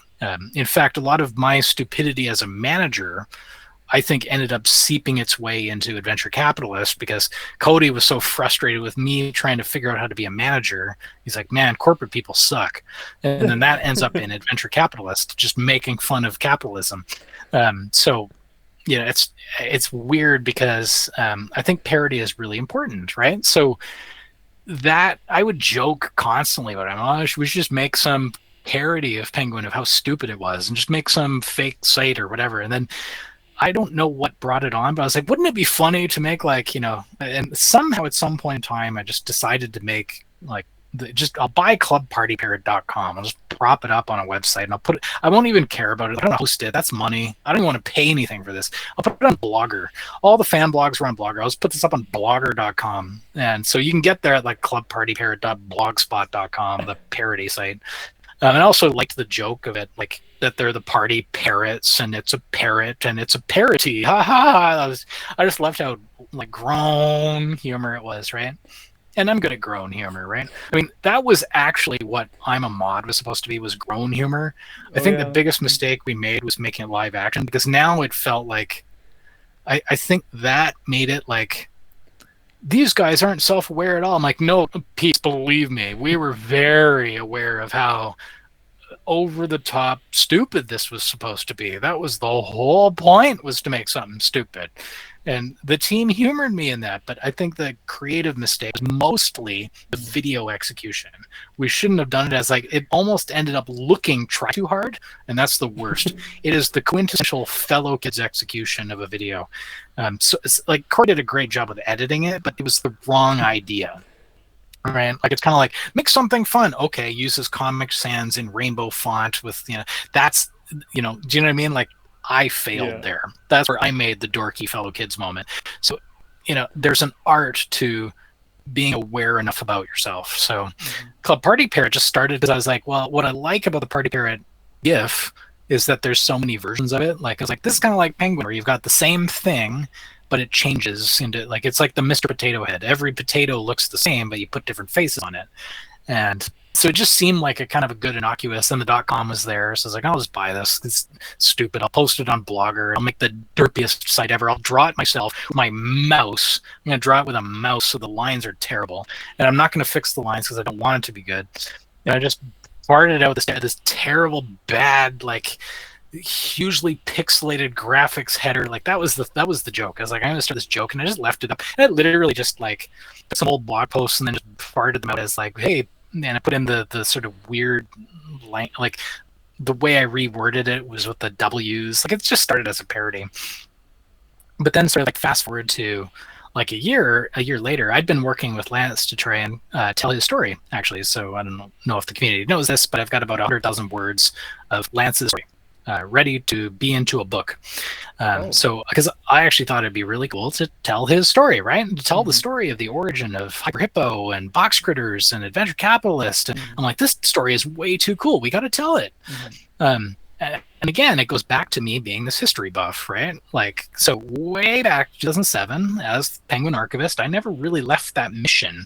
I still like the idea of preserving a story that was significant in a lot of people's lives. And his story is so much more untold. People don't realize, it's like, this is the guy who made it in his basement. Like, Penguin wouldn't have existed without this guy. Like, no, none of them. Like, you know, like Lane had to figure out what his piece was and what Lance was building, you know, and he did a great job. Like, that man is a machine. Like, Penguin wouldn't be what it is without Lane, right? But like, it also would have existed without Lane, right? And I think that's part of the tension maybe for him, right? Like, Lance built it, built the whole thing. You know, his brother built the safety systems, which leads to Community Sift and 2@, which got acquired by Microsoft. That was built by Lance's brother. That's right. amazing. and it goes back to the Penguin Chat days where the server and the safety systems were built by Chris, his brother, right? Like the significance. I don't know if people really realize just how innovative these guys are, right? So to me, I was passionate about that story, and so it was just eventually like we were talking about me joining Rocket Snail, a few years back. Not even last year, but years before that. Was that as soon as you left Club Penguin? Oh, no. Because I actually worked for his brother, Chris, at Two for about a year. But I still had my company going, right? So I had my company, and then I joined him as an employee, which was handy because I could use being an employee to finalize my divorce thing, right? So I did that, and then I kept the company going and have been doing the company. And of course, the hard part is doing client work. It starts and stops, and then you're working for this company, and like, oh, we don't need this anymore. And it's very different than being an employee, and you're responsible for everything. So I think that's been a great teacher of mine. So I was actually contracting for Lance, working on this stuff, and he had started on a prototype basically last year with the Skyview guys, and it was like the space world. So it was almost like these little sort of chibi style humanoid characters in like a spaceship, right? So because he loves Star Trek, like Star Trek was a huge formative influence for him, and so he started on this kind of like Star Trek inspired little like world, and he started a new company with a guy that he's been friends with for years, who he met before Lane. He met actually way back in like early 2000s, Scott, and he's a doctor, and he actually those two met in Flash days because Scott had a company that was a Flash site company, and so they both knew, like they were in the circles of like Mini Clip, and they met each other at a conference in like the early 2000s with like Ballistic Biscuit and Experimental Penguins level of when I was like giving suggestions to Lance. And so Scott's been a sort of invisible person that folks don't know anything about, but he's gone and they ran like 100 different MMOs. Like they were running a Star Trek MMO, Fairy Tale, all these big massive MMOs, big Flash sites, and this is what they were doing separately. And so they got together and they've started a new company together, right? And so they decided the focus would be worlds, right? So that's one of the key focuses of this new company, Digital Daylight. And so Scott's gone and done like fundraising and met with folks that he knows from his network and Lance. And so they've brought me on board. So I'm part of the Digital Daylight team, and we're focusing on worlds. And so it started with this prototype of like in space with like, rooms put together in a spaceship, and it was cool. And Lance just wanted to empower me. Like he's a really supportive guy of creative. Like he's incredible. Like, people don't realize just how kind and really sharp he is. And so is Scott. Like these two are, wow, they're so sharp. And I love it. I love being able to be around people that I admire like that are driven, that believe in creative. And, to be honest, as we watched, it's like, we kept seeing what was going on with the private servers, with the Penguin community, right? Where a lot of the players just want to play Penguin again. Yeah. But then there's all these sort of folks that are like spinning up private servers, but there's they don't know the first thing about the legal, the safety, the ramifications, like real lives. Like this, it's not child's play to do something that's safe for kids, as safe as it can be on the internet, right? It's a really hard problem. And so we're taking on that hard problem, which is, doing the work of being COPPA compliant, working with regulators, working with attorneys, working with the FTC, working with, Community SIFT on filtering, working with Privo on age verification. So what we're building is a kid-safe, family-friendly platform. And so because we know that there's so many penguins in the community that still kind of miss that virtual world experience, right? That idea of like, I can walk around, I can chat with people, I go play mini games, and it's kind of dorky, and you know what I mean? Like that spirit was kind of just, it's been missing. And that's what the three of us talked about, is like, actually it's also a really great way to educate. It's you don't do education through edutainment, because everyone hates edutainment games. Like they just don't work. You just focus on making fun. That's it. And then you figure out how to, like, after you've made the fun, is there some sort of learning objective you can actually get something out of this? Can you just tweak it slightly so there's something in there where you can teach advanced algebra, but you don't realize you're doing it, right? And that's actually kind of hard. It's kind of like, it's what I was saying about the fellow kids factor, right? Like it's like you have to be aware enough, but like it has to be just fun first and community first. So when we started on this, it was just like Lance was just empowering me. He was saying, "Oh, what do you want to build?" And I'd been joking with one of the other guys, the CTO at Digital Daylight, and I was saying like, well, why don't we just make I got this parody website. Like, I made fun of this thing. Like, why don't we just start a parody? We'll just make something funny and derpy. Like, it doesn't have to be perfect, but it's just fun. It would be fun for the community to have a parody of Penguin and be like, isn't it funny to have the Penguin team making fun of themselves? Like, to me, it was fun. Like, so that's where it started. It just started as a literal joke. And it started that way because the second, of course, I put that website up, people were like, you should make this a real world. And I was like, what are you talking about? This is banana. This thing is so stupid. So I was like, well, okay, why not? Why don't we do it? People kept asking me to make Party Bear a real world. I was like, okay, fine, we'll make Party Bear a world, right? And so that's where I was like, okay, I'm going to do it my way. And like what Moose and I were talking about was making a podcast together, because he'd been working for a little while before with Lance, and he was doing a bunch of contract work for Lego, right? As he'd been making a bunch of Lego videos and all this stuff. And we just said, wouldn't it be cool if we just made like Moose and Polo show, but it's like a podcast, and we just update on, hey, what's the latest thing we're doing, and we're focused on community. We just talk about community. And I was like, well, that's cool, I guess, but Johnny, you're a video assassin. You've won awards for your music videos. Like, you've got a film deal. You're working on a documentary that you got a film deal with Blumhouse. Like, come on, man. Like, you're too good to just make a podcast where we talk about community, right? It's like, wouldn't it be way more fun if, like, because when I'm going to be working on worlds, why don't we just make that live, and we just update people as we go, and we'll just be like, here's the latest thing we made, here's the latest thing we made. And that's where we started the Moose and Polo show without a real total plan. It was like Seinfeld. It's like, it's a show without a show. It's like, what do we do? I don't know. We got the latest thing. We just, okay, we'll show that. Hey, anybody got any art they want to show? Cool, show that too. And then, Tech 70, like, bless her, like, she had to do, like, how do I, like, make something out of this? Okay, we'll put it in PowerPoint. We'll make it slides. So that's why we started a season of Moose and Polo show, was just to go, like, one, because it's just us, right? And it's like we've dropped the rest of the words. It's much order. It's Moose, it's Polo. It's not Polo Field. It's not Business Moose. It's just Moose and Polo. People know who we are. Whatever. Doesn't matter. It's two old dads. Who cares? We'll just start this, and we'll just update people as we make this world. It'll just be fun, right? And so when we talked about that concept, what we talked about was like, we should go and hire like from the community. How much cooler would it be if we made a new world that's like a Penguin successor with the Penguin community leading it? And it's community driven, where we go, hey, this community contractor makes this thing, and we'll put it out to the community as a vote, and the community can decide on this thing, and we'll get back to the roots of 2005, 2006 Penguin, which was, we put something on the blog, see what people think, let that influence the direction. And so it's interesting watching, because like we literally handpicked. I was like, I want Chili one. So Moose and I just agreed on it right away. We're like, Chili's the one. Chili, it's, in terms of her story, she was submitting art to us, like fan art. I hate the term because it's kind of this weird thing. We're all humans, right? Like fan. I don't like the word fan personally. I also don't like the word user personally, because I think it makes people like, oh, I'm better than you. You're a fan of me. There's this weirdness to it. It's like, we're all humans. Who cares? I'm flawed. You're flawed. It doesn't matter. We're just flawed humans making cool stuff. So she was submitting art to us as a player into the Penguin team. Gosh, years, like 2010. I think it was around the time of Warm Coats, that Warm Coats campaign thing we did with Lane.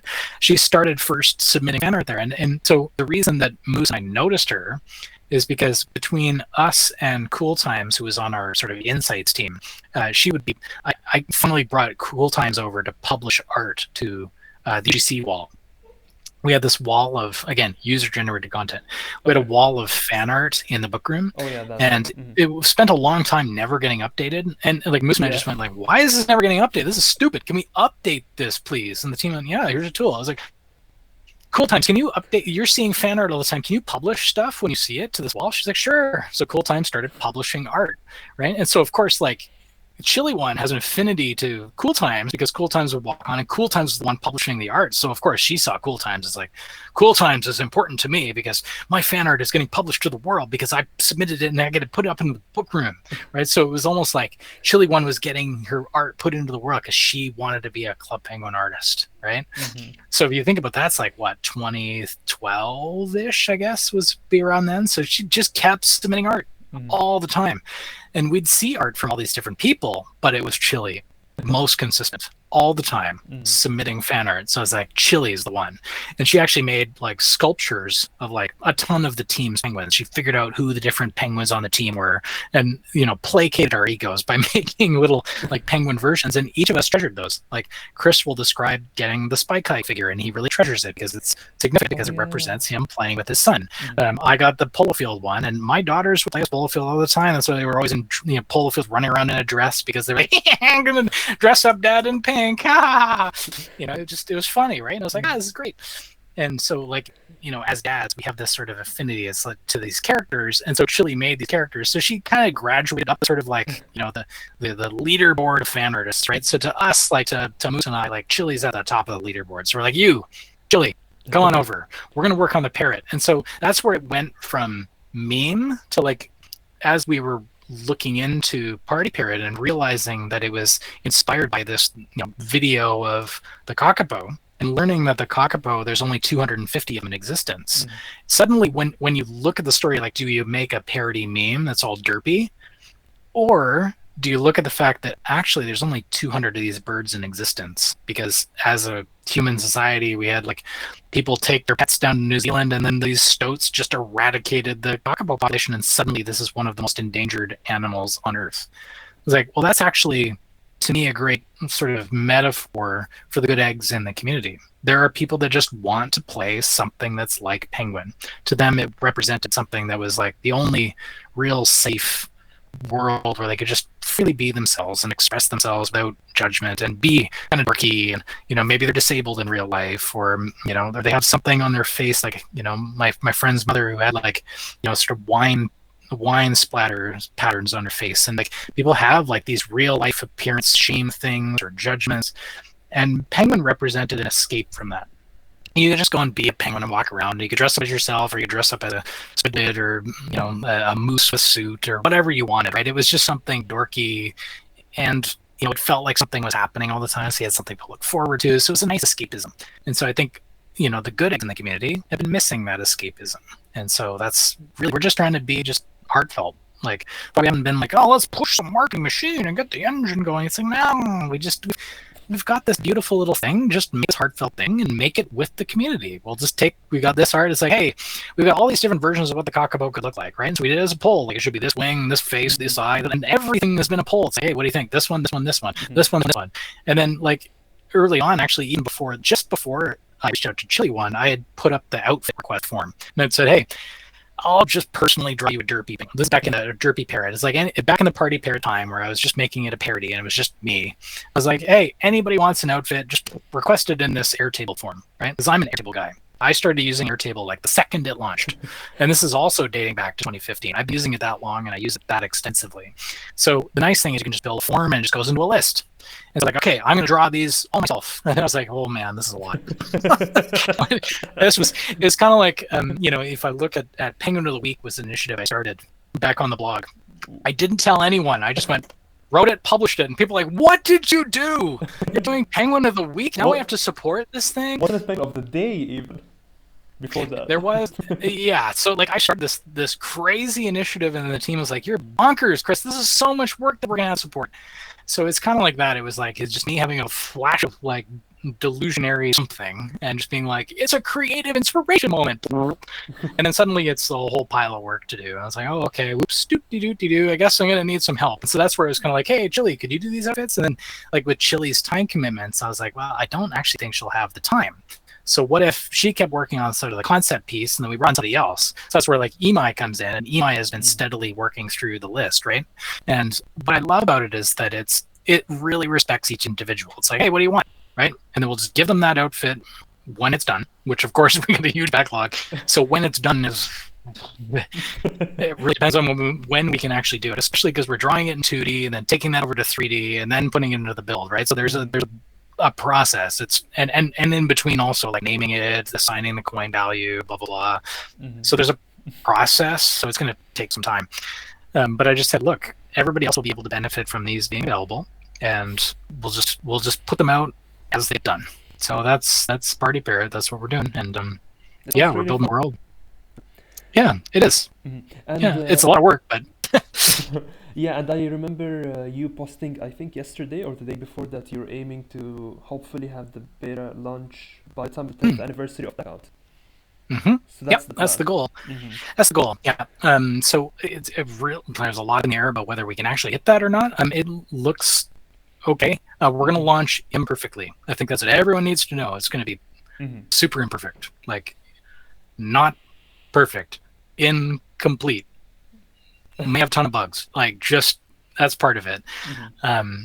But I think like we're trying to focus on the key, like what I believe is the really important stuff. Like we're trying to build a foundation, and that foundation, my vision is to be able to publish multiple virtual worlds into the same spot. So the spoiler is, we're building. You're basically going to create an account in a launcher, and the launcher will be able to have multiple games. And as Oh. part of that launcher, we've essentially got like a bit of a beta team style thing where we'll be able to post prototypes. You'll be able to share your feedback. You can submit ideas. So actually, it's a bigger platform initiative. So that, and I'll give this as a spoiler because I have been talking to the Bearwood Park team, right? So I think a lot of the Bearwood Park community is like, "What's happening in Bearwood Park? When's the release date?" And they're bugging Gohar all the time. But Gohar is super busy, right? Yeah. But Gohar is one of the first to have heard about the platform, which is. I see that there's all these folks who want to make virtual worlds, okay? Mm-hmm. Right? The trick is make it your own. Stop pirating some multi-million-dollar corporation's IP. It's not yours.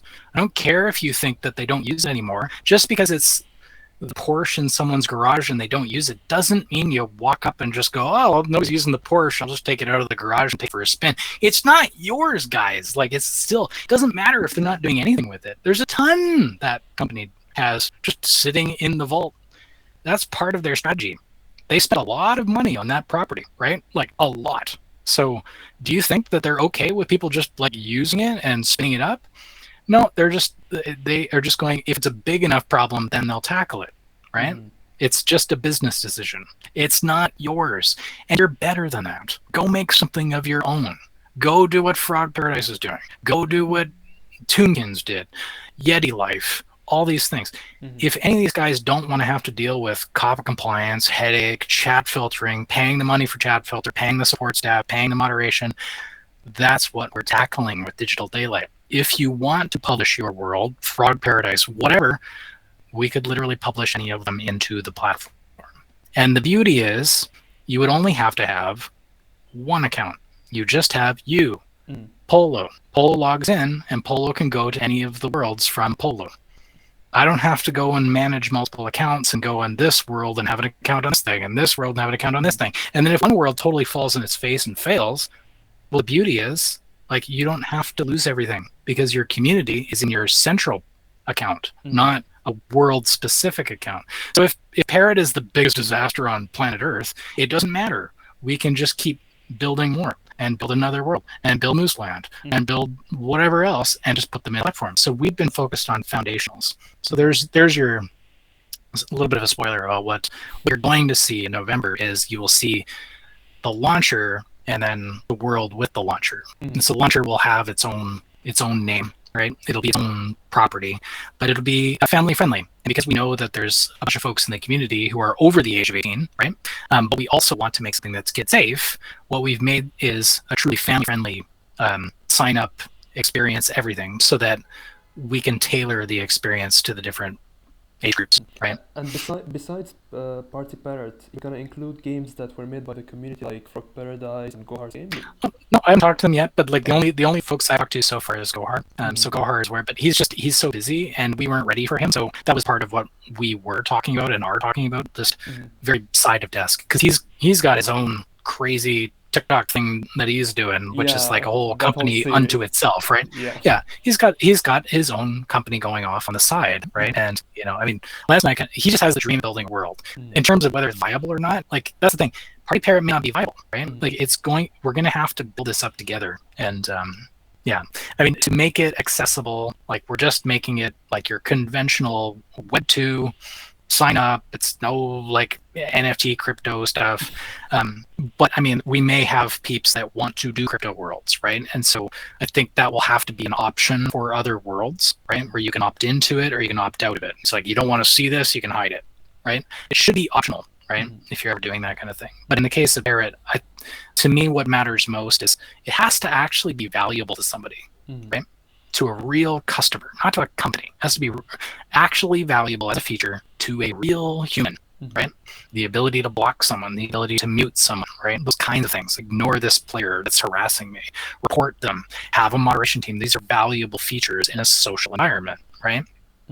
So it has to be valuable. It has to actually be responsible and ecological, right? So the biggest issue I have with crypto, number one, across all the board, is it's terrible. Like all the blockchain proof of work stuff, you're just burning GPU time like on all this junk that's just as bad as mining for oil. Like it's not. And if it's just for like a JPEG or like, hey, look, I Charlie bit my finger. Who cares? That is not valuable. Sorry, Charlie. Like literally. So that's why I'm extremely excited that I think legislation will come in where proof of work is no longer allowed and actually becomes illegal, right? The positive stuff that I see is like, okay, at least like Ethereum is getting to a point where, okay, now it's proof of stake based. It's just, we're just really heated about it on both sides. I have people who are like, oh, crypto's the future. Oh, you're going to run party Parrot like it's MySpace? I'm like, no, we're going to run it like it's Friendster. Go away. We're trying to make something for everyone, right? That everyone could enjoy safely. Now, it won't appeal to everyone. Okay, like if you're into horror films, this is not for you, right? It's not a horror film, right? That kind of thing. Same thing is like, so, but there are people that are really passionate about Web3, right? So we will have to humor that, but it has to be optional. It has to be responsible. It has to be valuable, right? Otherwise, I don't want to even humor it personally. But we do, there's a real pressure from investors over to companies to, you gotta do crypto, but it's mostly because they just want to own the lion's share. It's just a capitalist thing. It's not really because it's like, oh, this is valuable to a customer. Whereas I think if you're really trying to build a long-term business and a long-term viable platform, you focus on the things that don't change, right? It's a Warren Buffett approach to product management, which is what will always be valuable to people. And that's really what we're starting with, is that foundation of that thing. And keeping Parrot, I think it would be irresponsible to even humor the idea of something with crypto if there's also this factor of like the environmental factors have impacted the Kakapo existing in the world. It just doesn't fit. It's a brand mismatch by a million percentiles. And there's actually this question related to Party Parrot. It's a very important question. So as you know, Club Penguin had 3 frozen takeovers. So people are wondering if we're gonna see a 4th takeover in Party Parrot. No, takeovers are lame. So I'll just be straight up, okay? Like having those brands saved the company.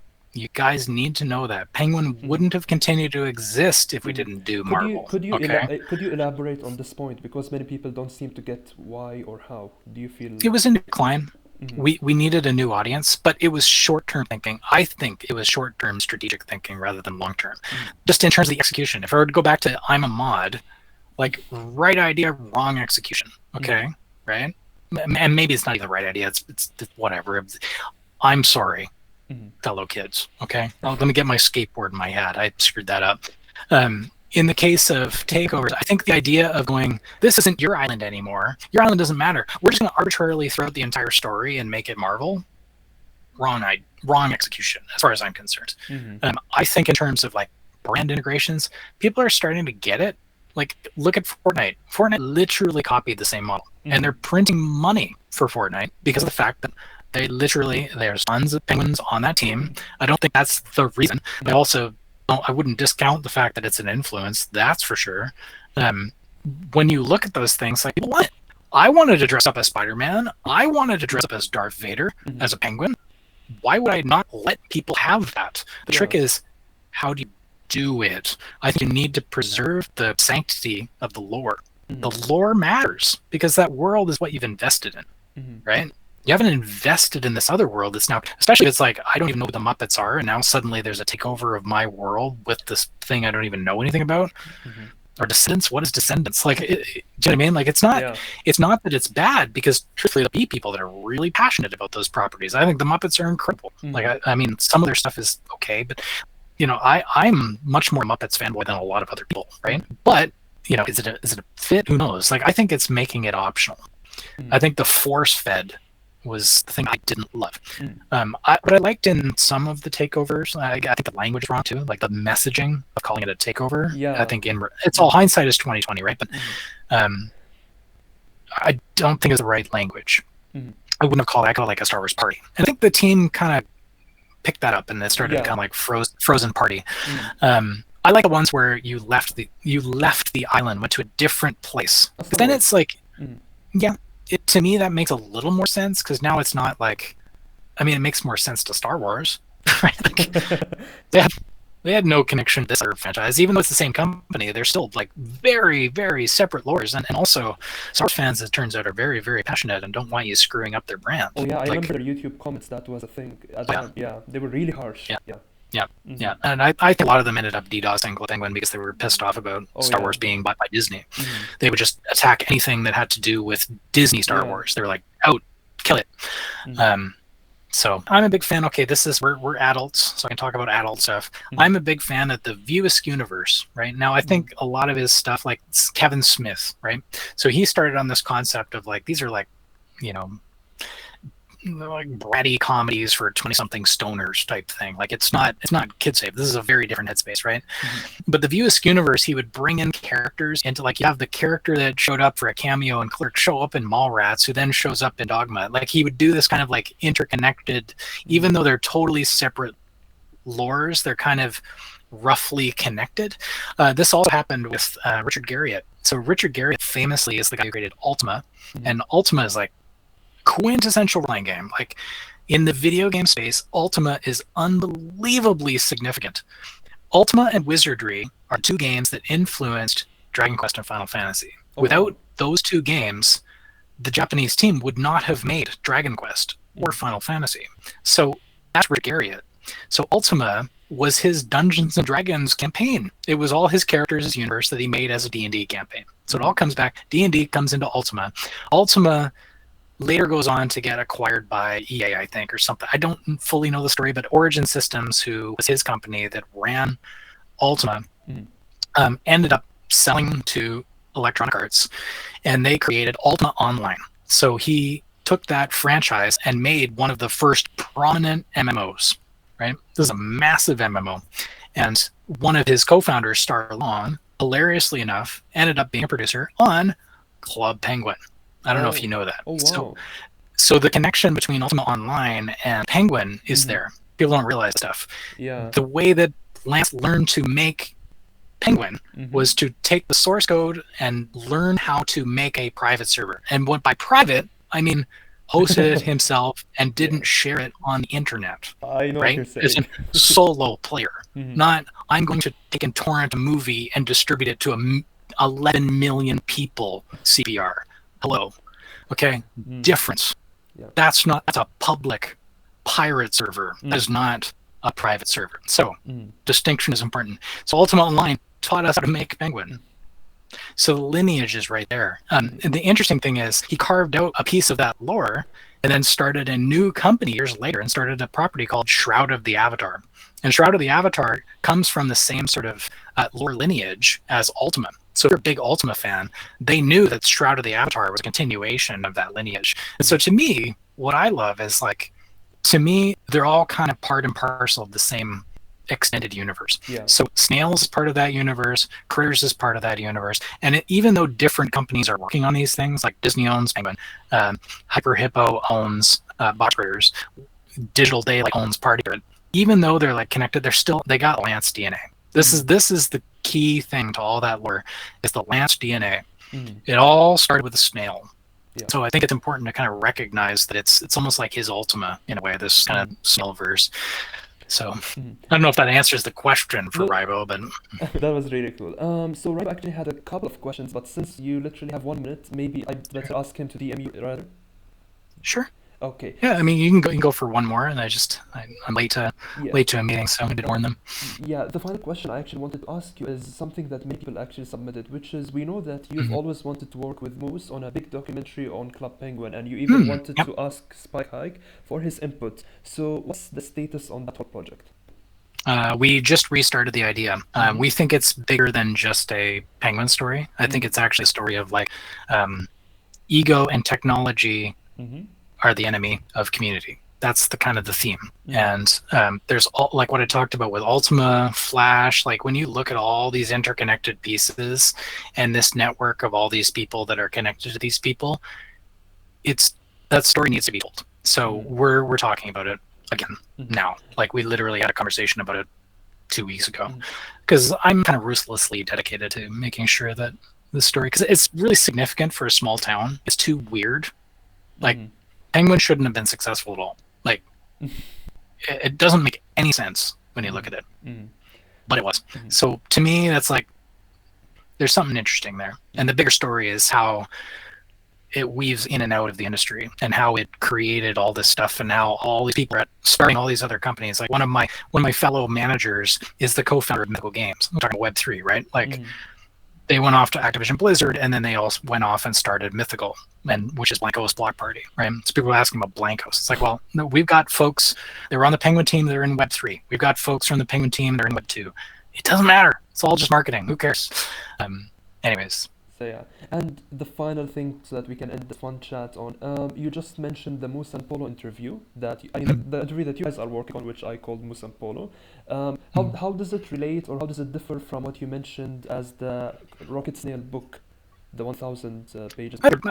I think they're part of the same piece, but really, if you think about it, the greater story is not just a story about Lance, right? Like, because the story of Flash and Steve Jobs, like for example, like Lane played for us, like the voicemail that Steve Jobs left on his machine is like, "Hi, this is Steve Jobs calling for Lane Merrifield." Like he played it for us, and we're just sitting there going, like, "Wait, he actually did that? He did that?" Yeah, he's got the recording. Oh my God. And so like, little moments like that, I'm like, this is too good to not tell the story of. And that's why I've been just this bullishly stubborn jerk about making sure it happens, because like circumstance aside, it's too good a story to not tell. And I think you guys would care about a story like that. I don't know. Maybe you wouldn't. You tell me if you don't. No, we would. I mean, honestly, I would love to know an expected release date for both projects, but I don't think you would even have that. No idea. No idea. I mean, the thing is with for Lance's book, I feel right now like it's got two pieces. If it's got a 3-act structure, I feel like it's got Act 1 and Act 2. Okay. But it doesn't have the sort of Act 3 that we're doing now, which is this sort of like bringing the worlds back together, which is essentially what we're doing around Party Parrot. So I think there's I want to spend some time with him to fill the gaps and to actually make that story work. Because a good story kind of is a circle. It starts at the top, at the sort of call to adventure, blah blah blah. Threshold Guardians getting in the way. You enter this is the hero's journey. Right? You enter the extraordinary world, and it's all crazy. All these things happen, and then it ends up back at square one. And that to me is like that's us, is telling that circle story. So. Well, yeah, that brings us to the end of this fun chat. Honestly, Chris, these last 2 hours we spent on this chat really flew like that. I really had so much fun. Thank you so much. It was really fun. Thank you. I'll leave last words to you. Keep it free. Oh, just be awesome to each other, right? Like, be kind, go and make something that matters, like ultimately what we want to make with bringing this whole thing back together with Parrot and everything is we want to make a safe place to find acceptance and belonging and celebrate creativity. And that's it. The ABCs. It's just, we just want to bring the community back together a little bit in a positive way, right? Like there's been so much drama as everyone grows up. You know what? I just want to get back to a place where the builders can build worlds and we can help them. That's it. I want to inspire fans to make their own worlds, right? And again, fans, I hate this, but you guys in the community who are dreaming up worlds, we want to empower you to do that and take care of. I'm just going to tell you, starting a company is a brutal minefield of death. Okay, it is hard. Most companies fail. It's brutal. It's like getting kicked in the face again and again and again. Being a CEO is one of the most lonely jobs you could possibly ask for. It's hard. Everything's really loaded in the world right now. It'd just be cool to have some nice, fun stuff to fiddle around with, and just have a nice, fun community where we can waddle around and re-meet our old friends, right? We'll waddle around and meet old friends, kind of what we want to do. So I'll just leave you with